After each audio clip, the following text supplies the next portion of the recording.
Pakistan. This is your mentor Miss Nurul Huda. आज हम आप लोगों के लिए लेकर आए हैं वो वीडियो जिसका आप लोगों को बेसब्री से इंतज़ार था। जी हाँ, आज हम लोग यूसेट प्रिपरेशन सीरीज़ को अगेन से स्टार्ट करने जा रहे हैं और इस सीरीज़ को हम वहाँ से स्टार्ट करेंगे जहाँ पर हमने छोड़ा था। अगर आप लोग हमारी वीडियो पर नए हैं और आप लोगों ने हमारी प्रीवियस यूसेट की वीडियोस नहीं देखी तो आपको कंप्लीट यूसेट प्रिपरेशन की प्लेलिस्ट का लिंक डिस्क्रिप्शन बॉक्स में मिल जाएगा। आज की इस वीडियो में मैं आप लोगों के साथ और भी बहुत सारी चीज़ें शेयर करने जा रही हूँ और यूसेट के हवाले से बहुत ज़्यादा इंपॉर्टेंट पॉइंट्स जिनका अगर आप ध्यान रखें तो आप बहुत ही ईजिली यूसेट क्रैक कर सकते हैं। अच्छा, यूसेट की प्रिपरेशन स्टार्ट करने से पहले यहाँ पर हम कुछ इंपॉर्टेंट पॉइंट्स देख लेते हैं और कुछ इंपॉर्टेंट सजेशंस जो आप लोगों की तरफ से मुझे मिली थी तो उन सबको हम यहाँ पर डिस्कस करते हैं और उसके बाद अपनी आज की वीडियो की तरफ बढ़ेंगे। तो सबसे पहला ये है कि USAT was not easy, it was difficult as compare to your preparation. ये आप लोगों में से किसी एक स्टूडेंट का कमेंट आया था कि मैम आपने जो यूसेट की प्रिपरेशन हमें लास्ट टाइम करवाई थी उसके कंपेयर में यूसेट का टेस्ट काफ़ी मुश्किल था। इस हवाले से कि यूसेट इजी होता है या डिफ़िकल्ट, एक पॉइंट आप लोगों ने जहन में रखना है। एचईसी का ये सीन होता है कि एक यूसेट वो इजी कंडक्ट करते हैं तो उससे जो नेक्स्ट यूसेट होता है उसका पेपर थोड़ा मुश्किल बनाते हैं, फिर नेक्स्ट यूसेट इजी होता है। अगर ऐसा नहीं होता तो सम टाइम एचईसी का ये सीन भी होता है कि दो यूसेट वो इजी लेते हैं, फिर जो थर्ड यूसेट होता है वो पहले दो यूसेट के कंपेयर में मुश्किल पेपर होता है, बट उनका पैटर्न चेंज नहीं होता। पर आप लोगों ने इस दफ़ा अपना लेवल जो है वो थोड़ा हाई रखना है, क्योंकि मे भी अगर इस दफ़ा आपका पेपर डिफ़िकल्ट आता है तो आप उसे इजीली हैंडल कर सकें। अगर प्रीवियस यूसेट के कंपेयर में देखा जाए तो मुमकिन है कि इस बार यूसेट का पेपर इजी हो, मगर आप लोगों ने अपनी प्रिपरेशन कंप्लीट रखनी है।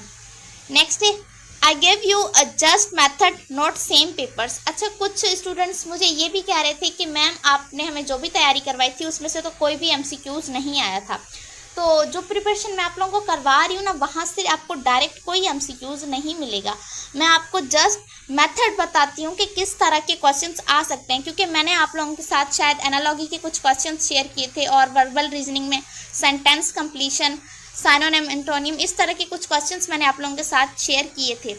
तो मैं आप लोगों को जस्ट एक मेथड बता रही हूँ कि किस तरह के एमसीक्यूज़ होते हैं और आपने किस तरह से हैंडल करना है। ये नहीं होता कि आपको सेम वही क्वेश्चंस मिलेंगे। No repetition of same questions की रिपीटेशन नहीं होती। हाँ, सम टाइम ये होता है कि सेम टॉपिक की रिपीटेशन ज़रूर हो जाती है लेकिन वो सेम क्वेश्चन नहीं आता। कुछ टॉपिक्स ऐसे हैं जैसे कि फिज़िक्स में अगर देखा जाए तो करंट और इलेक्ट्रिसिटी का जो चैप्टर है, इस चैप्टर से हर साल एमसीक्यूज़ आते हैं, बट मोस्टली एमसीक्यूज़ जो है वो डिफरेंट होते हैं। बहुत कम ऐसा होता है कि एमसीक्यूज़ रिपीट हों। और जो मैं आप लोगों को प्रिपेयर करवा रही हूँ वो भी सेम एमसीक्यूज़ नहीं आएंगे, जस्ट मेथड वही होगा, क्वेश्चंस हर एग्जाम में चेंज होते हैं। एक और इम्पॉर्टेंट बात थी, original USAT past papers are not available. Actually क्या होता है कि यूसेट दो तरह के होते हैं। काफ़ी स्टूडेंट्स अभी तक इसी बात में कंफ्यूज हैं कि यूसेट एक ही टेस्ट होता है। तो यूसेट दो तरह के होते हैं। एक यूसेट का टेस्ट होता है जो कि जनरल बेस पर कंडक्ट किया जाता है, जिसमें पूरे पाकिस्तान के स्टूडेंट अप्लाई करते हैं, टेस्ट देते हैं और उस टेस्ट की बिहाफ पर वो इंटरनेशनल स्कॉलरशिप्स के लिए अप्लाई करते हैं। और इवन पाकिस्तान में भी कुछ यूनिवर्सिटीज़ जो यूसेट को एक्सेप्ट कर रही होती हैं उसकी बेस पर उन यूनिवर्सिटीज़ में भी एडमिशन ले सकते हैं। एक यूसेट ये होता है और ये यूसेट जो है साल में 2 या 3 दफ़ा कंडक्ट होता है। और दूसरा यूसेट होता है बलूचिस्तान और फाटा के स्टूडेंट की स्कॉलरशिप के लिए, जो स्कॉलरशिप बलूचिस्तान और फाटा के स्टूडेंट्स को एचईसी दे रही होती है और वो टेस्ट सेपरेट होता है। और बलूचिस्तान और फाटा के स्टूडेंट का यूसेट साल में एक ही दफ़ा कंडक्ट होता है। तो मोस्टली स्टूडेंट्स को ये कन्फ्यूजन होती है कि वो इन दोनों यूसेट को एक ही यूसेट समझ रहे होते हैं। ये दोनों यूसेट एक नहीं होते, इनमें जस्ट माइनर सा डिफरेंस होता है। वो ये होता है कि जो जनरल कैटेगरी का यूसेट होता है जिसमें ओवरऑल पाकिस्तान के स्टूडेंट अप्लाई कर सकते हैं, उस यूसेट में एसे राइटिंग का टॉपिक भी इंक्लूडेड होता है, जिसमें 25 मार्क्स जो हैं वो एसे राइटिंग के होते हैं। बट जो बलूचिस्तान और फाटा का यूसेट होता है उनमें जस्ट एमसीक्यूज़ होते हैं 100 के 100, उनमें एसे राइटिंग का पोर्शन नहीं होता। बाकी जो रिमेनिंग पोर्शन है क्वांटिटेटिव रीजनिंग, वर्बल रीजनिंग और सब्जेक्ट बेस्ड नॉलेज, उसके एमसीक्यूज़ की तादाद वो थोड़ी बढ़ा देते हैं ताकि 100 मार्क्स पूरे हो जाएं। बाकी सारा पैटर्न सेम होता है, बस क्या होता है कि बलूचिस्तान और फाटा के स्टूडेंट का जो टेस्ट होता है उसमें ऐसे राइटिंग का टॉपिक इंक्लूड नहीं होता। हमारे पास जनरल कैटेगरी का यूज सेट है ओवरऑल कंट्री का। ये ओरिजिनल पेपर आप लोगों को सोशल मीडिया पर, इंटरनेट पर कहीं पर भी अवेलेबल नहीं मिलेगा, इवन HEC की वेबसाइट पर भी। HEC ये जनरल कैटेगरी का यूज सेट जो है वो इंटरनेट वगैरह पर अपलोड नहीं करती, ना ही अपनी वेबसाइट पर अपलोड करती है। तो ये जो जनरल कैटेगरी का यूज सेट है, ये ओरिजिनल यूज सेट के पास पेपर्स आपको कहीं पर भी नहीं मिलेंगे। तो फिर हम लोग क्या करते हैं, take help from USAT of FATA and Balochistan. तो जो बलोचिस्तान और फाटा के स्टूडेंट्स का यूज सेट होता है, हम उनके पास पेपर से हेल्प लेते हैं, क्योंकि सिलेबस तो सेम होता है, जस्ट ऐसे राइटिंग का टॉपिक नहीं होता। तो हम हेल्प उन्हीं के पास पेपर से लेते हैं और बलोचिस्तान और फाटा के स्टूडेंट्स के पास पेपर आपको सोशल मीडिया पर मिल जाते हैं। I will try to improve share previous papers. आप लोगों की जो कन्फ्यूजन्स थी, आई होप कि आप लोगों को क्लियर हो गई होंगी। अच्छा, इसके अलावा मैं प्रिपरेशन का जो डिफ़िकल्टी लेवल है वो थोड़ा स्ट्रॉन्ग रखूँगी इस बार, क्योंकि लास्ट टाइम मुझे ये सजेशन मिली है कि आप जो है वो थोड़ा बेहतर तैयारी करवाएं हमें, क्योंकि यूसेट मुश्किल आता है। तो मैं इस बार इंशाल्लाह आपकी तैयारी बहुत अच्छे से करवाऊँगी। और अगर आप लोगों के पास जनरल कैटेगरी का जो यूसेट होता है उसके प्रीवियस पास पेपर्स अगर किसी के पास मौजूद हैं तो मेरे साथ शेयर करें, मैं आप लोगों को उसकी भी प्रैक्टिस करवाऊँगी। तो आइए अब हम बढ़ते हैं अपनी आज की वीडियो की तरफ। आज की वीडियो में हम जो स्टार्ट करने जा रहे हैं वो फर्स्ट ईयर क्लास की केमिस्ट्री है। फर्स्ट ईयर क्लास की केमिस्ट्री के 8 चैप्टर्स हमने प्रीवियस वीडियोस में कंप्लीट किए थे। आज हमारा जो है वो है चैप्टर 9 सॉल्यूशंस। अच्छा, यहाँ पर मैं आप लोगों को एक इम्पॉर्टेंट बात बता दूँ, ये जो नोट्स मैं आप लोगों को प्रिपेयर करवा रही हूँ, ये नोट्स मैंने खुद बनाए हैं पावर पॉइंट पर, और ये नोट्स मैंने बुक से ही बनाए हैं। सारा कंटेंट बुक का है और ये सारी चीज़ें आप लोगों की बुक्स में मेंशन हैं। आप लोगों के पास जो भी बुक अवेलेबल हो आप उसको रीड आउट कर सकते हैं। और इस वीडियो के लास्ट में मैं आप लोगों को ये भी बताऊंगी कि आप लोग ये मेरे बनाए हुए नोट्स बिल्कुल फ्री ऑफ कॉस्ट कैसे हासिल कर सकते हैं। तो आइए बिना किसी टाइम ज़ाया किए बढ़ते हैं अपने आज के लेक्चर की तरफ। और आज की इस वीडियो में मैं आप लोगों को कुछ ऐसे इंपॉर्टेंट टॉपिक्स हैं इस चैप्टर के जिससे यूसेट में हर साल MCQs आते हैं वो भी बताऊंगी, और आप लोगों को ये भी बताऊंगी कि उस टॉपिक में से किस तरह के MCQs आ सकते हैं। अगर ये चैप्टर देखा जाए तो ये यूसेट के हवाले से बहुत ज़्यादा इंपॉर्टेंट है, तो आप इस चैप्टर को बिल्कुल भी स्किप नहीं कर सकते। इवन आप इस चैप्टर को बहुत अच्छे से प्रिपेयर करके जाएं, ये मैं आपको सजेस्ट करूँगी। जो सबसे पहली चीज़ है हमारी, व्हाट इज़ सॉल्यूशन। सॉल्यूशन क्या होते हैं? अच्छा, यहाँ पर आप लोग जितने भी स्टूडेंट्स इस चैनल को देख रहे हैं, मोस्टली स्टूडेंट्स ने MD कैट दिया होगा या फिर MD कैट के लिए प्रिपेयर कर रहे होंगे। अगर तो आप लोगों ने MD कैट दिया हुआ है या MD कैट के लिए प्रिपेयर कर रहे हैं तो आप लोगों के लिए ये केमिस्ट्री बिल्कुल ईजी होने वाली है। और अगर आप लोगों ने नहीं की हुई MD कैट की प्रिपरेशन, तब भी ये नोट्स मैंने इतना सिंपल और ईजी करके बनाए हैं कि आप लोगों को एक्स्ट्रा कुछ पढ़ने की ज़रूरत नहीं पड़ेगी, और बेसिक चीज़ों पर तो आपको वैसे ही ग्रिप होगी। जो सॉल्यूशंस है हमारे पास वो क्या होते हैं, वो होमोजीनस मिक्सचर होते हैं 2 और मोर मॉलिक्यूलर और आयोनिक सब्सटेंस के। हमारे पास कोई मॉलिक्यूलर या आयोनिक सब्सटेंसेस हैं तो 2 या 2 से ज़्यादा मॉलिक्यूलर या आयोनिक सब्सटेंस का जो होमोजीनस मिक्सचर होता है यानी यकजा मिक्सचर, उसे हम सॉल्यूशंस कहते हैं। ठीक है, उसके बाद है next concentrated and dilute solutions. ये कॉन्सेप्ट भी बिल्कुल बेसिक है। Amount of solute dissolved in unit volume of solution is known as concentration. Concentration basically क्या होता है? अच्छा, हमारे पास कोई सॉल्यूशन होता है तो उसके मेन 2 कंपोनेंट होते हैं, सॉल्यूट और सॉल्वेंट। तो जो सॉल्यूट है वो चीज़ जो डिसॉल्व होती है, जो अमाउंट है सॉल्यूट की डिसॉल्व होती है किसी सॉल्यूशन के अंदर, उसे बेसिकली क्या कहते हैं? कंसंट्रेशन कहते हैं। Higher concentration of solute concentrated solution. अगर हमारे पास किसी भी सॉल्यूशन में सॉल्यूट की कंसंट्रेशन ज़्यादा है तो हमारे पास वो सॉल्यूशन कंसंट्रेटेड सॉल्यूशन होगा, और अगर सॉल्यूट की कंसंट्रेशन कम है तो वो सॉल्यूशन हमारे पास डाइल्यूट सॉल्यूशन कहलाएगा। कंसंट्रेटेड का मतलब होता है गाढ़ा। यहाँ पर अगर आप जो है शुगर और वाटर का सॉल्यूशन ले लें तो उस सॉल्यूशन में हमारे पास जो शुगर है वो सॉल्यूट होगा और जो वाटर है वो सॉल्वेंट। अगर उस सॉल्यूशन में आप शुगर की क्वांटिटी कम रखेंगे तो आपका वो सॉल्यूशन क्या होगा? वो डाइल्यूट होगा। लेकिन अगर इस सॉल्यूशन में आप शुगर की क्वांटिटी ज़्यादा रखते हैं तो आपका वो सॉल्यूशन आप देखेंगे थोड़ा गाढ़ा होगा, तो वो सॉल्यूशन हमारे पास क्या कहलाएगा? Concentrated solution. नेक्स्ट है हमारे पास परसेंटेज कंपोजिशन।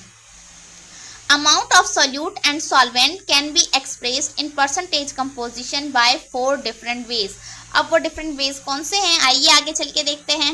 नंबर 1 है परसेंटेज वेट बाय वेट। इसमें क्या होता है कि सॉल्यूट और सॉल्वेंट दोनों की जो परसेंटेज है वो सेम यूनिट्स में ली जाती है। अगर हमारे पास 100 ग्राम सॉल्यूशन है, उसमें 5 ग्राम जो है वो सॉल्यूट है, तो उस सॉल्यूशन में रिमेनिंग क्या 95 ग्राम सॉल्वेंट होगा।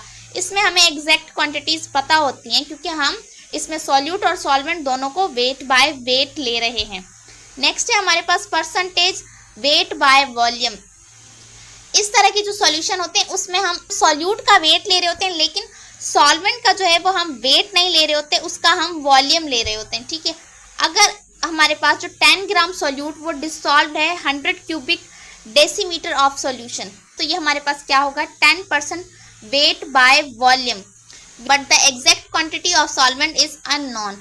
इसमें जो एग्जैक्ट क्वांटिटी है सॉल्वेंट की वो अननोन रहेगी, वो हम पता नहीं लगा सकते। नंबर 3 है हमारे पास percentage volume by volume. It is best applicable to the solution of liquids in liquid, but it is not necessary. The total volume of solution may be equal to the sum of both volumes of solute and solvent. ठीक, सबसे पहले percentage volume by volume ये best applicable किसके लिए होता है? हमारे पास ऐसा सॉल्यूशन हो जिसमें सॉल्यूट भी लिक्विड हो और सॉल्वेंट भी लिक्विड हो, उनके लिए। ठीक है, लेकिन तो ये जरूरी नहीं है कि हमारे पास जो सॉल्यूशन का वॉल्यूम है वो हमेशा बराबर आए इसके सॉल्यूट और सॉल्वेंट के सम के। ठीक, यहाँ पर एग्जांपल है, वहां से मैं आपको इजी करके समझाती हूँ। अगर हमारे पास जो सॉल्यूट है वो 5 क्यूबिक सेंटीमीटर है और सॉल्वेंट हमारे पास 95 क्यूबिक सेंटीमीटर है, तो ये लाजमी नहीं है कि हमारे पास जो सॉल्यूशन है वो 100 क्यूबिक डेसीमीटर का ही होगा, वो कम ज़्यादा हो सकता है। ठीक, नेक्स्ट हमारे पास है percentage volume by weight. In this type of solution, if 10 cubic decimeter solute is dissolved in 100 gram of solution, it is that 10% volume by weight solution. In such type of solutions, volume of total solvents remain unknown. इस तरह के जो solutions होते हैं उसमें अगर हमारे पास 10 cubic decimetre जो है वो सॉल्यूट है और वो डिसॉल्व किया है 100 ग्राम ऑफ सॉल्यूशन में, तो हमारे पास क्या होगा 10% वॉल्यूम बाय वेट सॉल्यूशन होगा। और इस तरह के जो सॉल्यूशंस होते हैं इसमें भी टोटल सॉल्वेंट जो है वो रिमेन अननोन, टोटल सॉल्वेंट हम पता नहीं लगा सकते। तो ये बेसिक सी डेफिनेशंस थी, आपने जस्ट इनको ऊपर ऊपर से देख लेना है और एक दफ़ा से समझ लेना है। इस टॉपिक में आपको मज़ीद और कुछ भी पढ़ने की ज़रूरत नहीं है। नेक्स्ट कुछ बेसिक सी डेफिनेशंस हैं, ये आप लोगों ने आई होप कि पढ़ी भी होंगी और बिल्कुल इजी सी हैं, तो आपने इन डेफिनेशंस को बिल्कुल अच्छे से याद रखना है। सम टाइम आपसे एग्जैक्ट ये डेफिनेशंस ही पूछ ली जाती हैं एमसीक्यूज में। सबसे पहला है मोलैरिटी। मोलैरिटी को कैपिटल एम से रिप्रेजेंट किया जाता है और मोलैरिटी क्या होता है? Number of moles of solute dissolved पर क्यूबिक डेसीमीटर ऑफ सॉल्यूशन। यानी हमारे पास कोई सॉल्यूशन है तो उसमें जितने number of moles of solute dissolve होंगे वो क्या कहलाएगा? हमारे पास मोलैरिटी कहलाएगा। नेक्स्ट है मोलैलिटी। मोलैलिटी को स्मॉल एम से रिप्रेजेंट करते हैं और ये होता है number of moles of solute in 1000 gram of solvent. अच्छा, अब इन दोनों में क्या डिफरेंस है? मोलैरिटी जो है हमारे पास एक स्पेसिफिक सॉल्यूशन होगा, हमें दिया गया है, उसकी कोई भी क्वांटिटी हो सकती है, वो 100 ग्राम भी हो सकता है या 200 ग्राम भी हो सकता है। उसमें जो number of moles of solute होंगे वो क्या कहलाएगा? मोलैरिटी। लेकिन हमारे पास अगर 1000 ग्राम है सॉल्वेंट का, उसमें number of moles of solute होंगे तो वो हमारे पास क्या कहलाएंगे? मोलैलिटी कहलाएंगे। मोलैलिटी के लिए ये कंडीशन है कि सॉल्वेंट जो है वो 1000 ग्राम होना चाहिए। Note, molality does not change with temperature but molarity change the temperature. अच्छा, यहाँ पर आपने जस्ट ये बात याद रखनी है कि जो हमारे पास मोलैलिटी होती है वो टेम्परेचर के साथ बिल्कुल भी चेंज नहीं होती, पर जो हमारे पास मोलैरिटी है वो टेम्परेचर चेंज करने से मोलैरिटी भी चेंज होती है। नेक्स्ट हमारे पास है parts per million ppm। Number of parts of solute per million parts of solution. Very low concentration of solution express impurities of substance in water. इसमें बेसिकली क्या होता है कि जो नंबर ऑफ सॉल्यूट्स होते हैं वो पर मिलियन पार्ट्स ऑफ सॉल्यूशन में होते हैं, तो ये मतलब इसमें सॉल्यूट की बिल्कुल कम कंसंट्रेशन होती है और ये इम्प्योरिटीज़ को एक्सप्रेस करने के लिए यूज़ होती है। नेक्स्ट हमारे पास आ जाता है टाइप्स ऑफ सॉल्यूशन। तो हमारे पास सॉल्यूशन की डिफरेंट टाइप्स होती हैं। ये जो टेबल है ये आप लोगों की बुक में अवेलेबल है, अगर आप लोगों की बुक में अवेलेबल नहीं है तो आपको गूगल पर इजीली मिल जाएगा, अदरवाइज आप यहाँ से स्क्रीनशॉट भी ले सकते हैं, वरना मैं लास्ट में आप लोगों के साथ ये नोट्स शेयर कर दूंगी तो आप लोग वहाँ से भी देख सकते हैं। इस तरह के सॉल्यूशंस होते हैं। गैस का गैस में सॉल्यूशन हो सकता है, इसकी एग्जांपल है एयर। और सॉल्यूशन की दूसरी टाइप है जिसमें सॉल्यूट हमारे पास लिक्विड होता है और सॉल्वेंट गैस होता है, जैसे वाटर इन ऑक्सीजन। ठीक, नेक्स्ट हमारे पास है सॉल्यूट हमारे पास सॉलिड होगा और सॉल्वेंट हमारे पास क्या होगा, गैस होगा, जैसे आयोडीन वेपर इन एयर। ये इसकी एग्जांपल्स हैं। ये कंप्लीट टेबल आप लोग खुद से रीड आउट कर लीजिएगा, क्योंकि अगर मैं यहाँ पर वर्ड बाय वर्ड चीज़ें एक्सप्लेन करने बैठूंगी तो वीडियो काफ़ी लंबी हो जाएगी, तो आप लोग इसको खुद से रीड आउट कर लीजिएगा। नेक्स्ट हमारे पास है solution of solids in liquids. ठीक है, इसमें जो मेन चीज़ आपने याद रखनी है वो ये है कि solution of solid in liquids in which intermolecular forces between a solid solute are present and intermolecular forces in solvent always overcome to that intermolecular forces to a dissolved solute in a solvent। Basically हमारे पास जो solid और liquid का solution होता है जिसमें solute हमारे पास क्या हो, सॉलिड हो, और सॉल्वेंट हमारे पास क्या हो, लिक्विड हो, उसमें क्या होता है कि जो सॉलिड के मॉलिक्यूल्स हैं उनके दरमियान जो इंटरमॉलिक्यूलर फोर्सेस होती हैं उन फोर्सेस को हमेशा ओवरकम कर लेती हैं सॉल्वेंट के इंटरमॉलिक्यूलर फोर्सेस। यानी हमारे पास सॉल्यूट के दरमियान सॉल्यूट के मॉलिक्यूल्स में भी इंटरमॉलिक्यूलर फोर्सेस होंगी और सॉल्वेंट के मॉलिक्यूल्स में भी इंटरमॉलिक्यूलर फोर्सेस होंगी। लेकिन इसमें क्या होगा कि जो सॉल्वेंट के मॉलिक्यूल्स में इंटरमॉलिक्यूलर फोर्सेस होंगी वो ओवरकम करेंगी किन पर, intermolecular forces between solid solutes. तब हमारे पास जो होता है सॉल्यूट वो सॉल्वेंट में डिसॉल्व हो जाता है।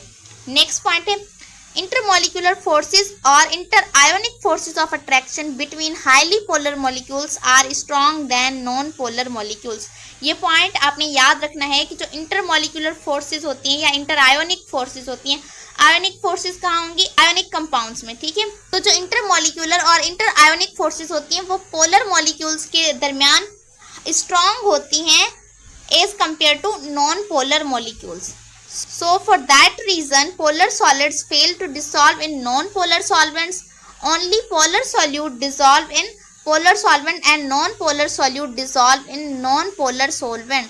और इसी वजह से क्या होता है कि हमारे पास जो पोलर सॉल्यूट्स होते हैं वो पोलर सॉल्वेंट्स में ही डिसॉल्व होते हैं और नॉन पोलर में ही। ठीक, आपने ये पॉइंट बिल्कुल अच्छे से जहन में याद रखना है। हमारे पास अगर पोलर सॉल्यूट है तो वो पोलर सॉल्वेंट में ही डिसॉल्व होगा और अगर नॉन पोलर है तो नॉन पोलर में ही डिसॉल्व होगा। इसकी ये एग्जांपल में भी आप लोगों से पूछी जाए तो आपने इसको कवर करना है। Sugar can it has hydrogen bonding tightly bonded molecule so it will not dissolve by solvents like kerosene oil, petrol and benzene. It readily dissolve in water. हमारे पास एक एग्जांपल है कि शुगर केन जो होता है उसमें हाइड्रोजन बॉन्डिंग मौजूद होती है। ठीक है, और ये हमारे पास जो है पोलर मॉलिक्यूल है तो इसलिए ये डिसॉल्व नहीं होता नॉन पोलर सॉल्वेंट्स में, जैसे कि पेट्रोल है, जैसे कि हमारे पास केरोसिन ऑयल है, पेट्रोल है या बेंजीन है, तो ये हमारे पास नॉन पोलर सॉल्वेंट्स हैं। इनमें हमारे पास शुगर कैन डिसॉल्व नहीं होता, लेकिन वो इजीली डिसॉल्व हो जाता है कहाँ, वाटर में, क्योंकि वाटर हमारे पास क्या है, पोलर सॉल्वेंट। ठीक, नेक्स्ट है not readily polar solvents can not dissolve polar solutes like sodium chloride.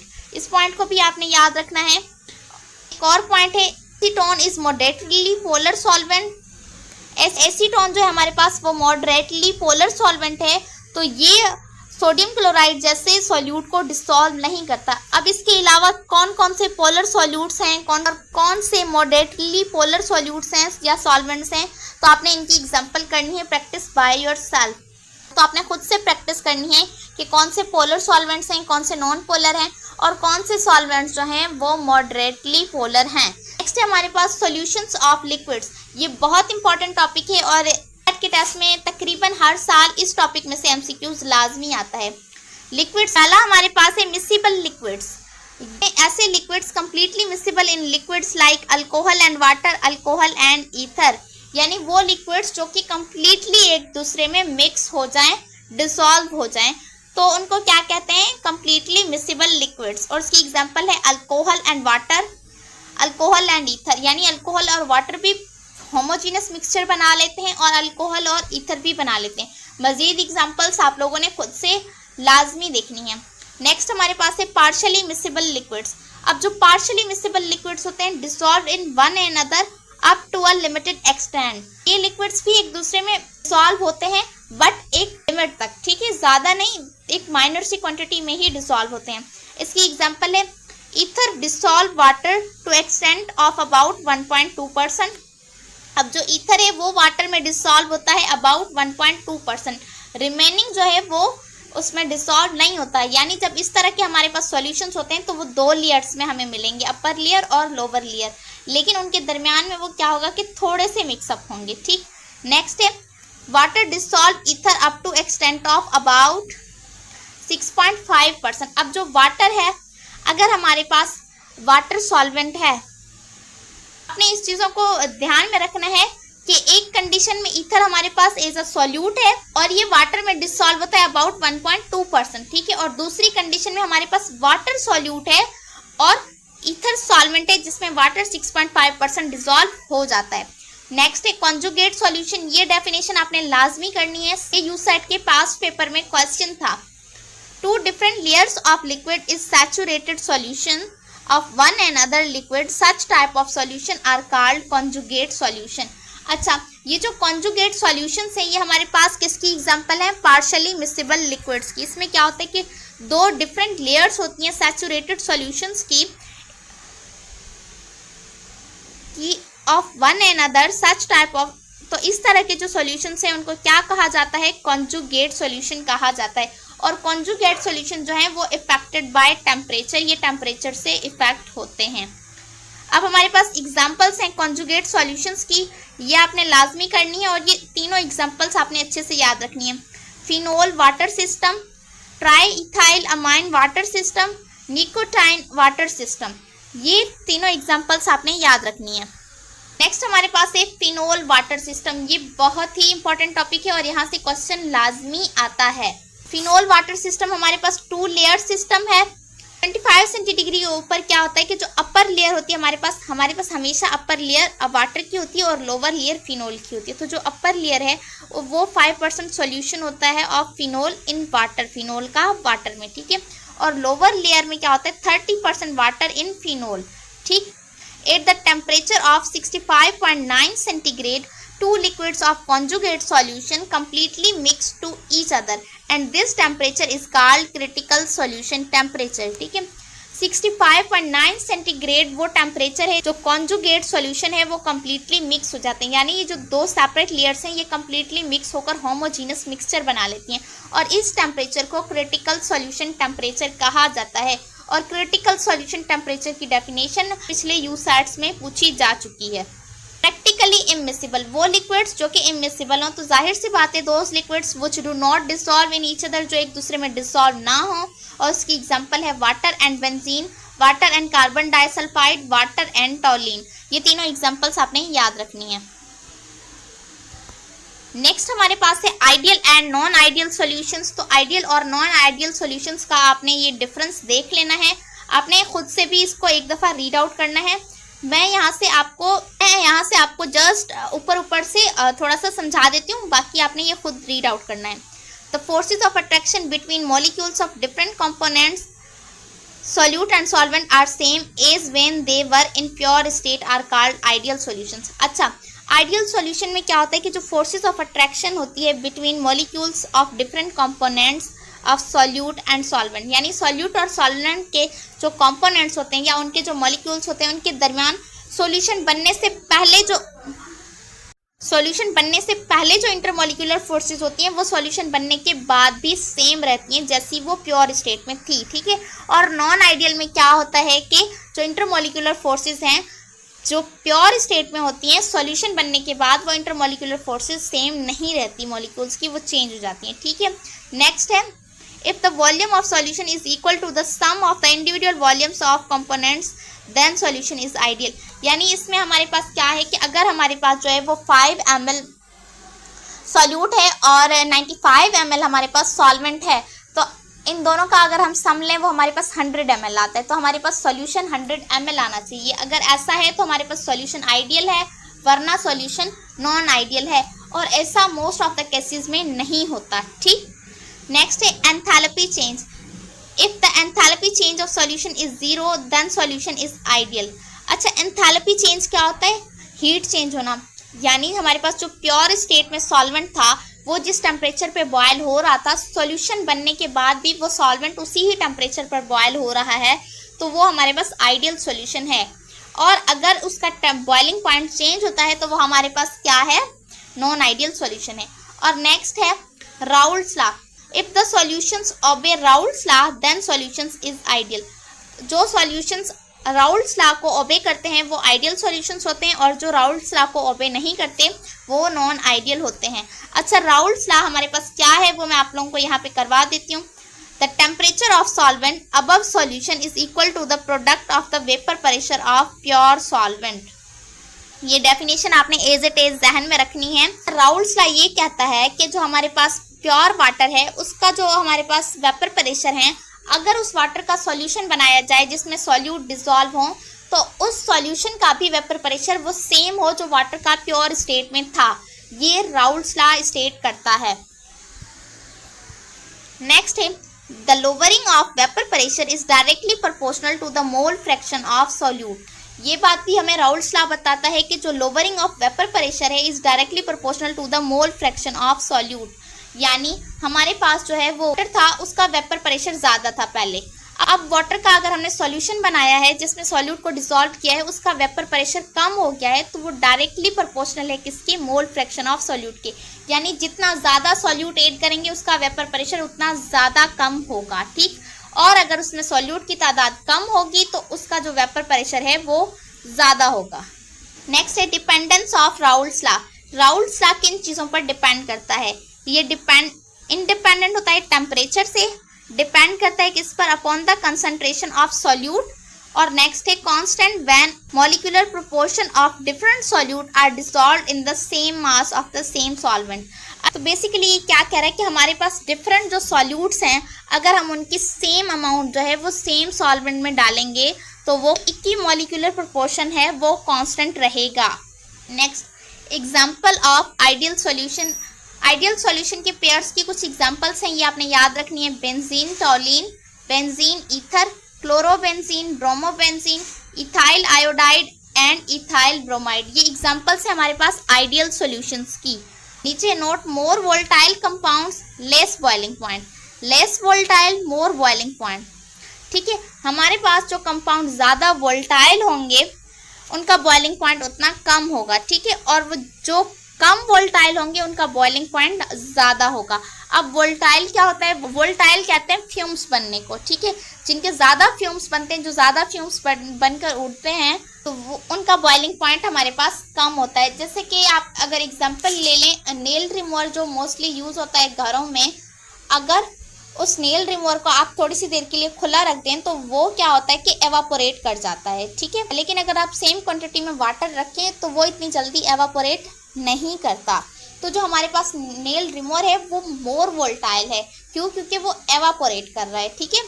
तो उस नेल रिमूवर का वेपर प्रेशर कम होगा क्योंकि वो वोलेटाइल ज़्यादा है। और वाटर हमारे पास कम वोलेटाइल है, वो इतना इजीली एवापोरेट नहीं करता, तो उसका बॉइलिंग पॉइंट हमारे पास क्या होगा, ज़्यादा होगा। नेक्स्ट हमारे पास है fractional distillation of ideal mixtures, ठीक। फ्रिक्शनल डिस्टिलेशन में आपने जस्ट यही चीज़ें करनी है। Tropic mixtures, those mixtures in which liquid mixture distilled with a change in composition. आपने याद रखना है, जियोट्रॉपिक मिक्सचर्स ऐसे मिक्सचर्स होते हैं जिनमें हमारे पास अगर कोई लिक्विड मिक्सचर है उसको हम डिस्टिल करें, उसकी डिस्टिलेशन करें तो उसकी कंपोजिशन जो है वो चेंज हो जाएगी। Example, methyl alcohol water solution can be separated into pure components by distillation, ठीक। नेक्स्ट है non ideal solutions. Non ideal solutions की जो फ्रिक्शनल डिस्टिलेशन है उसे एजियोट्रॉपिक मिक्सचर्स कहते हैं, ठीक। Those mixtures which boil at constant temperature and distil over without change in composition. ऐसे मिक्सचर्स जो कि कांस्टेंट टेम्परेचर पर ही बॉयल हों और उनकी जो है वो डिस्टिलेशन करें तो उनकी कंपोजिशन चेंज ना हो, ठीक है। और इन्हें एजियोट्रॉपिक मिक्सचर्स कहा जाता है, ठीक। नेक्स्ट हमारे पास है डेविएशन ऑफ सॉल्यूशंस। सॉल्यूशंस की डेविएशंस, पॉजिटिव डेविएशन होती है एक और एक नेगेटिव डेविएशन होती है। पॉजिटिव डेविएशन क्या है, composition and vapour pressure of a solution which shows positive deviation from Raoult's law total vapour pressure curve rises to maximum. जो पॉजिटिव डेविएशन होती है इसमें टोटल वेपर प्रेशर कर्व जो है वो राइज करता है मैक्सिमम पीक तक, ठीक। Highest vapour pressure, lowest boiling point, ये पॉजिटिव डेविएशन की चीजें हैं जो आपने याद रखनी है। हमारे पास जो है वो किसी सॉल्यूशन की वेपर प्रेशर का कर्व राइज करता है उनके मैक्सिमम पॉइंट पर, तो वो हमारे पास पॉजिटिव डेविएशन है। और पॉजिटिव डेविएशन में हमेशा वेपर प्रेशर क्या होंगे, हाई होंगे और बॉइलिंग पॉइंट लो होगा। नेक्स्ट हमारे पास है negative deviation. Negative deviation, this type of solution can show minimum. अच्छा, इस टाइप के जो सॉल्यूशन है इनका कर्व जो है वो मैक्सिमम पोजीशन पर राइज नहीं करेगा, मिनिमम पोजीशन पर रहेगा, ठीक है। और इसके जो है वेपर प्रेशर्स मिनिमम होंगे और बॉइलिंग पॉइंट ज़्यादा होगा अगर हमारे पास नेगेटिव डेविएशन होगी, ठीक है। Mixture will distil over unchanged in composition, ठीक। ये इंपॉर्टेंट बात आपने याद रखनी है। Not possible to bring complete separation of component by fractional distillation. अच्छा, ये पॉसिबल नहीं है कि हम कंपोनेंट्स को कंप्लीटली सेपरेट करें by fractional distillation. Completely separate नहीं होते फ्रिक्शनल डिस्टिलेशन से, ठीक। नेक्स्ट हमारे पास आ जाता है सॉल्युबिलिटी। अच्छा, ये नेगेटिव डेविएशंस तक जितनी चीज़ें थी ये आपने लाजमी जहन में रखनी है। यहाँ से एमसीक्यूज आते हैं और पिछले सालों में आ चुके हैं, ठीक। The concentration of solute in the solution when it is in equilibrium with solid substance at a particular temperature. अच्छा, सॉल्युबिलिटी हमारे पास क्या होती है, ये कंसंट्रेशन होती है सॉल्यूट की किसी भी सॉल्यूशन में। When it is in equilibrium with solid substance, जब सॉल्यूट जो है वो इक्वालिब्रियम में हो किसके साथ, सॉलिड सब्सटेंस के साथ at a particular temperature. Next है solubility is expressed in terms of number of grams for solid solute। जो solubility है वो ग्राम्स में एक्सप्रेस की जाती है सॉलिड सॉल्यूट्स के लिए। concentration of solute at equilibrium with the solution is constant for a particular solvent eight a fix temperature. हमारे पास जो कंसंट्रेशन है किसी भी सॉल्यूट की इक्विलिब्रियम विद सॉल्यूशन वो हमेशा कांस्टेंट है किसी पर्टिकुलर सॉल्वेंट के लिए at a fix temperature. The solution thus obtained is called saturated solution of solid substance. और उस कंडीशन में हमें जो मिलेगा उसे क्या कहते हैं, सैचुरेटेड सॉल्यूशन कहते हैं। नेक्स्ट हमारे पास है सॉल्युबिलिटी कर्व। सॉल्युबिलिटी कर्व हमारे पास क्या होती है, ग्राफिकल रिप्रेजेंटेशन होती है बिटवीन टेम्परेचर एंड सॉल्युबिलिटी। ये हमारे पास ग्राफिकल रिप्रेजेंटेशन किसकी होती है, टेम्परेचर और सॉल्युबिलिटी की, कि सॉल्युबिलिटी और टेम्परेचर का क्या रिलेशन है। If temperature is higher solubility is greater, यानी अगर हमारे पास टेम्परेचर बढ़ेगा तो सॉल्युबिलिटी बढ़ेगी, अगर टेम्परेचर ज़्यादा है तो सॉल्युबिलिटी क्या होगी, ज़्यादा। नेक्स्ट है हमारे पास two types of solubility curve. हमारे पास दो तरह के सॉल्युबिलिटी कर्व होते हैं, एक होता है कंटिन्यूस सॉल्युबिलिटी कर्व और दूसरा डिसकंटिन्यूस, ठीक है। जो कंटिन्यूस सॉल्युबिलिटी कर्व होते हैं शो शार्प ब्रेक्स एनीवेयर, ठीक है। ये हमारे पास जो है वो ब्रेक्स शो नहीं करते कर्व में कहीं पर भी। Ce2SO43 ये शो करते हैं एक्सेप्शनल बिहेवियर को, जिनकी सॉल्युबिलिटी जो है वो डिक्रीज होती है with the increase in temperature. और आपने इस एक्सेप्शनल केस को 100% अपने ब्रेन में फीड रखना है, क्योंकि केमिस्ट्री में जहाँ जहाँ एक्सेप्शनल केस है वहाँ वहाँ एमसीक्यूज है, यहाँ से क्वेश्चन आ सकता है। और ये मुझसे एक मिस्टेक हो गई है, ये मैंने यहाँ पर जो ग्राफ शो किया है ये डिसकंटिन्यूस सॉल्युबिलिटी कर्व का है, और जो नीचे मैंने ग्राफ शो किया है ये कंटिन्यूस सॉल्युबिलिटी कर्व का है। तो ये जो नीचे हमारे पास ग्राफ है ये कंटिन्यूस सॉल्युबिलिटी कर्व का है। अगर आप देखें तो टेम्परेचर बढ़ने से सॉल्युबिलिटी इंक्रीज हो रही है, ठीक। नेक्स्ट हमारे पास है डिसकंटिन्यूस सॉल्युबिलिटी कर्व। तो इसमें जो सॉल्युबिलिटी कर्व है ये शो करता है sudden changes of solubility and these curves are called discontinuous solubility curves. अगर आप इस ग्राफ में देखें तो इसमें जो कर्व है वो जा रहे हैं, वो अचानक से ब्रेक हो रहे हैं, फिर दूसरा कर्व स्टार्ट हो रहा है, फिर दूसरा। अगर आप देखें तो ये कर्व बिल्कुल स्ट्रेट नहीं है, उनमें जो है वो ब्रेकें जा रही है। तो इस तरह के कर्व को क्या कहते हैं, डिसकंटिन्यूस सॉल्युबिलिटी कर्व कहते हैं। At the break a new solid phase appear, जैसे जैसे एक कर्व ब्रेक होगा तो हमारे पास जहां वो ब्रेक होगा वहां पर न्यू सॉलिड फेज अपीयर होगा, ठीक है। And another solubility curve of the new phase begin, और यहाँ से हमारे पास जो है वो दूसरा सॉल्युबिलिटी कर्व स्टार्ट होगा, किसका, न्यू फेज का, ठीक। और जैसे ही ये ब्रेक करेगा तो हम यहाँ पर हमें क्या मिलेगा, सॉलिड का एक और फेज मिलेगा, न्यू फेज, और यहाँ से फिर उसी फेज का सॉल्युबिलिटी कर्व स्टार्ट हो जाएगा, ठीक। आई होप कि ये आपको समझ आ गया होगा। अब मूव करते हैं आगे। नेक्स्ट है कॉलीगेटिव प्रॉपर्टीज ऑफ सॉल्यूशन, और ये एग्जामिनर का फेवरेट टॉपिक है, यहाँ से एमसीक्यूज आता ही आता है। ठीक, तो आइए हम इसको देख लेते हैं। ये कॉलीगेटिव प्रॉपर्टीज कौन सी प्रॉपर्टीज होती हैं? These properties depend on number of solutes and solvent molecules और आयंस।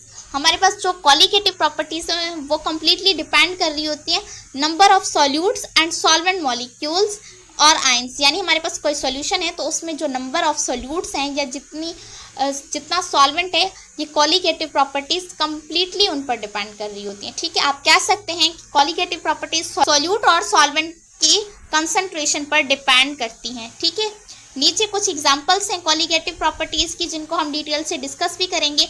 तो सबसे पहली है lowering of vapour pressure, elevation of boiling point, colligative property है। डिप्रेशन ऑफ फ्रीजिंग पॉइंट, ये भी कॉलीगेटिव प्रॉपर्टी है। और ऑस्मोटिक प्रेशर, ये भी कॉलीगेटिव प्रॉपर्टी है। ठीक, Why these properties are called colligative properties? In properties को कॉलीगेटिव प्रॉपर्टीज क्यों कहा जाता है? Reason is that molecules of solute present upon the surface of solution decrease the evaporation capability and other properties. अब इसमें क्या होता है कि हमारे पास कोई सॉल्यूशन है, उसमें जो सॉल्यूट प्रेजेंट होता है ना, वो डिक्रीज करता है एवापोरेशन कैपेबिलिटी को और दूसरी प्रॉपर्टीज को। ठीक, lowering of vapour pressure depend upon the number of solute particles. ठीक, जितने ज़्यादा सॉल्यूट पार्टिकल्स मौजूद होंगे वेपर प्रेशर उतना ही कम होगा। नेक्स्ट है हमारे पास values of elevation of boiling point and depression of freezing point are called molal boiling point constant and molal freezing point constant. ये पॉइंट आपने याद रखना है। नेक्स्ट है conditions of solution to observe colligative properties. अगर हम लोग किसी भी सॉल्यूशन में कॉलीगेटिव प्रॉपर्टीज को देखना चाहते हैं, ऑब्जर्व करना चाहते हैं, तो उसके लिए कुछ कंडीशंस हैं। उसके लिए ये 3 मेन कंडीशन है। पहली ये कि जो सॉल्यूशन है हमारे पास वो डाइल्यूट होना चाहिए। ठीक है, वो कंसंट्रेटेड सॉल्यूशन नहीं होना चाहिए। दूसरी जो है, जो सॉल्यूट उस सॉल्यूशन में प्रेजेंट हो वो नॉन वोलेटाइल हो, वो इजीली एवापोरेट ना कर सकते हो। ठीक, और जो तीसरी कंडीशन है, solute should be non electrolyte, और वो सॉल्यूट हमारे पास नॉन इलेक्ट्रोलाइट हो। ठीक है, वो हमारे पास डिसोसिएट ना हो अपने आयंस में। जैसे सोडियम क्लोराइड है तो ये हमारे पास इलेक्ट्रोलाइट सॉल्यूट है, तो हमारे पास ऐसे सॉल्यूट्स हों जो कि नॉन इलेक्ट्रोलाइट हों। ठीक, अब हमारे पास है लोअरिंग वेपर प्रेशर। ये आपने डिटेल से देखना है। If solute is present in solvent, अगर सॉल्यूट किसी सॉल्वेंट में प्रेजेंट है और वो नॉन वोलेटाइल और नॉन इलेक्ट्रोलाइट है, then that is escaping tendency of solvent particle from the surface of the solution decrease and the pressure is lowered। अच्छा, basically हमारे पास क्या होता है कि हमारे पास अगर आप देखें, ये हमारे पास इस कंटेनर में कोई सॉल्यूशन है। ठीक है, लिक्विड है अगर, तो आप देखें तो लिक्विड जो है वो बॉयल होगा 100 सेंटीडिग्री के ऊपर। ये हमारे पास जो है एक और कंटेनर है जिसमें हमारे पास सॉल्ट है। सॉल्ट हमारे पास सॉलिड होता है और उसका बॉइलिंग पॉइंट हमेशा हाई होता है। ठीक है, पहले उसका मेल्टिंग पॉइंट आता है, फिर बॉइलिंग पॉइंट, जो इस वक्त मुझे एग्जैक्टली याद नहीं है कि सोडियम क्लोराइड का बॉइलिंग पॉइंट क्या होता है, लेकिन इसको बॉयल होने के लिए ज़्यादा टेम्परेचर चाहिए। ठीक, लेकिन जब मैं ये सोडियम क्लोराइड इस लिक्विड में ऐड करती हूँ तो बेसिकली क्या होगा, अब ये हमारे पास प्योर लिक्विड नहीं रहा, प्योर वाटर नहीं है। अब इसमें हमारे पास हमने ऐसा सब्सटेंस ऐड कर दिया जिसका बॉइलिंग पॉइंट बहुत ज़्यादा हाई है, तो इससे बेसिकली क्या होगा कि हमारे पास बॉइलिंग पॉइंट हाई हो जाएगा। बॉइलिंग पॉइंट हाई होगा तो ऑब्वियसली उनका वेपर प्रेशर जो है वो कम हो जाएंगे, लो हो जाएंगे। ठीक है, नेक्स्ट है according to Raoult's law, relative vapor pressure is equal to the mole fraction of solute। अब जो हमारे पास relative वेपर प्रेशर है जो लो हो रहा है वो डायरेक्टली प्रोपोर्शनल किसके है, किसके बराबर है, मोल फ्रैक्शन ऑफ सॉल्यूट। अगर इसमें सॉल्ट की कंसंट्रेशन ज़्यादा है तो इसका वेपर प्रेशर बहुत ज़्यादा कम हो जाएगा। ठीक, लेकिन अगर इसमें सॉल्ट की कंसंट्रेशन कम है तो वेपर प्रेशर इतना ज़्यादा कम नहीं होगा। ठीक, नेक्स्ट हमारे पास है elevation of boiling point. In the presence of non-volatile and non-electrolyte solute in the solution decrease the vapor pressure of the solvent। अगर हमारे पास नॉन वोलेटाइल और नॉन इलेक्ट्रोलाइट सॉल्यूट प्रेजेंट है किसी भी सॉल्यूशन में तो वो डिक्रीज कर देते हैं वेपर प्रेशर ऑफ सॉल्वेंट को। Greater the concentration of solute greater will be the lowering of vapour pressure. जितनी ज़्यादा कंसंट्रेशन होगी सॉल्यूट की, वेपर प्रेशर उतना ज़्यादा ही कम हो जाएगा। Therefore temperature at which solvent in the solution state boil is increased। तो इसी वजह से हमारे पास जो टेम्परेचर जिस पर सॉल्वेंट बॉयल होता था सॉल्यूशन का बढ़ जाएगा। अगर हम यहाँ पर एग्जांपल लें, हमारे पास ये क्या है, वाटर है इस कंटेनर में, जो कि 100 सेंटीडिग्री के ऊपर बॉयल होता है, और हमारे पास ये दूसरा कंटेनर है जिसमें सोडियम क्लोराइड है। अब सोडियम क्लोराइड का बॉइलिंग पॉइंट देखा जाए तो वो बहुत ज़्यादा है एज कम्पेयर टू वाटर। मुझे इस वक्त सोडियम क्लोराइड का बॉइलिंग पॉइंट एग्जैक्टली याद नहीं है, बट एक स्ट्रॉन्ग बॉइलिंग पॉइंट है। अगर हम ये स्ट्रॉन्ग बॉइलिंग पॉइंट वाला सब्सटेंस ऐड कर देते हैं इस वाटर के अंदर, तो क्या होगा कि अब ये सिर्फ वाटर नहीं रहा, अब इसमें कोई ऐसा सब्सटेंस मौजूद है जो कि हाई टेम्परेचर के ऊपर बॉयल होता था। तो इस वजह से क्या होगा कि इस सॉल्यूशन का बॉइलिंग पॉइंट इंक्रीज हो जाएगा। नेक्स्ट है, vapour pressure of solution are less than those of pure solvent. जो हमारे पास वेपर प्रेशर होते हैं किसी भी सॉल्यूशन के, वो हमेशा कम होते हैं as compare to pure solvent. Higher the concentration of solute higher will be its boiling point. यानी हमारे पास किसी भी सॉल्यूशन के अंदर जितनी ज़्यादा कंसंट्रेशन होगी सोल्यूट की, उसका बॉइलिंग पॉइंट उतना ज़्यादा होगा। अगर हमारे पास ये वाटर है, इसमें हम 1 ग्राम सोडियम क्लोराइड ऐड करते हैं, तो क्या होगा, इस सॉल्यूशन का बॉइलिंग पॉइंट थोड़ा सा इंक्रीज होगा। लेकिन अगर हम इस वाटर के अंदर जो है वो 50 ग्राम सोडियम क्लोराइड ऐड कर देते हैं, तब इसका बॉइलिंग पॉइंट ज़्यादा इंक्रीज होगा। अच्छा, नेक्स्ट हमारे पास क्या है, measurement of boiling point elevation.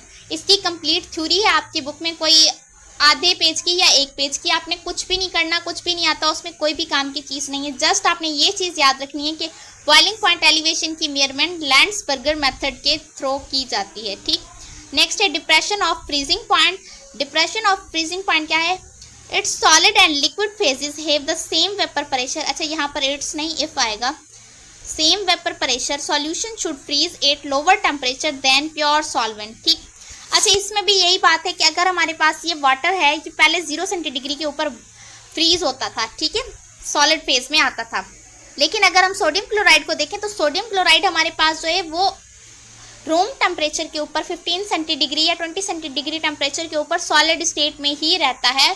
वो ना तो मेल्ट होता है, ना ही वो बॉयल होता है। ठीक है, जब हम ये ऐड कर देंगे इस लिक्विड में, तो जो लिक्विड हमारे पास पहले 0 सेंटीडिग्री के ऊपर फ्रीज हो रहा था, अब वो उससे ज़्यादा टेम्परेचर पर भी क्या होगा कि सॉलिड स्टेट में आ जाएगा। ठीक है, तो इससे क्या होगा कि फ्रीजिंग पॉइंट कम हो जाएगा। Change of vapour pressure with the change of temperature is more rapid. जैसे जैसे टेम्परेचर चेंज होगा तो वेपर प्रेशर भी वैसे वैसे चेंज होंगे। अगर ज़्यादा टेम्परेचर चेंज होगा तो वेपर प्रेशर ज़्यादा जल्दी से चेंज होंगे। ठीक है, अब measurement of freezing point depression, ये भी कंप्लीट थ्योरी है, बट आपने इसमें ये याद रखना है कि measurement of freezing point depression के लिए बेकमैन्स फ्रीजिंग पॉइंट ऑपरेटर्स यूज़ किया जाता है। एप्लीकेशन है यूज़ ऑफ सोडियम क्लोराइड और KNO3 to lower the melting point of ice. आप लोगों को याद हो तो हमारे एरियाज़ में जो लोकल कुल्फ़ी वगैरह की रेडी लगाते हैं, तो जो बॉक्स बना होता है जिसमें वो कुल्फ़ियाँ डाल के रखते हैं, फ्रीज़ करके रखते हैं, उसमें वो पहले थोड़ा सा सॉल्ट ऐड करते हैं। वो जो सॉल्ट है बेसिकली वो क्या करता है कि उन कुल्फ़ियों को मेल्ट होने से रोकता है। क्वेश्चन HEC के किसी पेपर में पूछा जा चुका है कि सोडियम क्लोराइड की प्रेजेंस की वजह से किसी भी सॉल्यूशन का जो फ्रीजिंग पॉइंट है वो कम हो जाता है। ये कौन सी प्रॉपर्टी है, तो ये हमारे पास कॉलीगेटिव प्रॉपर्टी है। नेक्स्ट हमारे पास है energetics of solution. Energetics of solution में आपने जस्ट इसको पहले रीड आउट कर लेना है। Heat of solution, quantity of heat energy that is absorbed और released when a substance form solution. ठीक, नेक्स्ट है सो द एंथैल्पी और heat of solution of a substance is defined as the heat change when 1 mole of the substance is dissolved in a specified number of moles of solvent at a given temperature। Basically क्या होता है, हमारे पास enthalpy of solution या heat of solution क्या है, जब हमारे पास 1 मोल किसी भी सब्सटेंस का डिसॉल्व हो किसमें specified number of moles of solvent में किसी गिवन टेम्परेचर के ऊपर, तो उसे क्या कहते हैं, एंथैल्पी ऑफ सॉल्यूशन या हीट ऑफ सॉल्यूशन। नेक्स्ट हमारे पास है हाइड्रेशन एनर्जी ऑफ आयंस। इसे समझने से पहले इसमें आपने ये 2 स्टेप्स याद रखने हैं। फर्स्ट स्टेप क्या होता है, takes the lattice to separate the ions, the amount of energy need to separate the crystalline compound into isolated ions is known as lattice energy. Lattice energy की डेफिनेशन आपने exact याद रखनी है। और basically इसमें क्या होता है कि अगर हम सोडियम क्लोराइड लें यहाँ पर, तो सोडियम क्लोराइड में क्या होता है कि लैटिस होते हैं, और हर लैटिस के ऊपर एक एक आयन जो है वो मौजूद होता है। जैसे यहाँ सोडियम है तो यहाँ पर क्लोराइड होगा, यहाँ सोडियम होगा तो यहाँ क्लोराइड होगा। तो ये अपने एक स्पेसिफिक लैटिस पर मौजूद हैं और इनके दरमियान एक बॉन्ड्स हैं। तो तो पहले क्या किया जाएगा कि अगर हम इसे वाटर में डिसॉल्व करना चाह रहे हैं, पहले सोडियम और क्लोराइड के दरमियान जो बॉन्ड्स हैं उनकी ब्रेकेज होगी और इनको अपने लैटिस से ब्रेक किया जाएगा। ठीक है, तो इनको ब्रेक करने के लिए जो अमाउंट ऑफ एनर्जी चाहिए उसे लैटिस एनर्जी कहते हैं। नेक्स्ट सेकंड स्टेप क्या है, ions are brought into water and get hydrated और सॉल्व्ड, और फिर जो है वो आयंस जो सेपरेट हो गए फिर वो वाटर के अंदर क्या होते हैं, सॉल्व हो जाते हैं।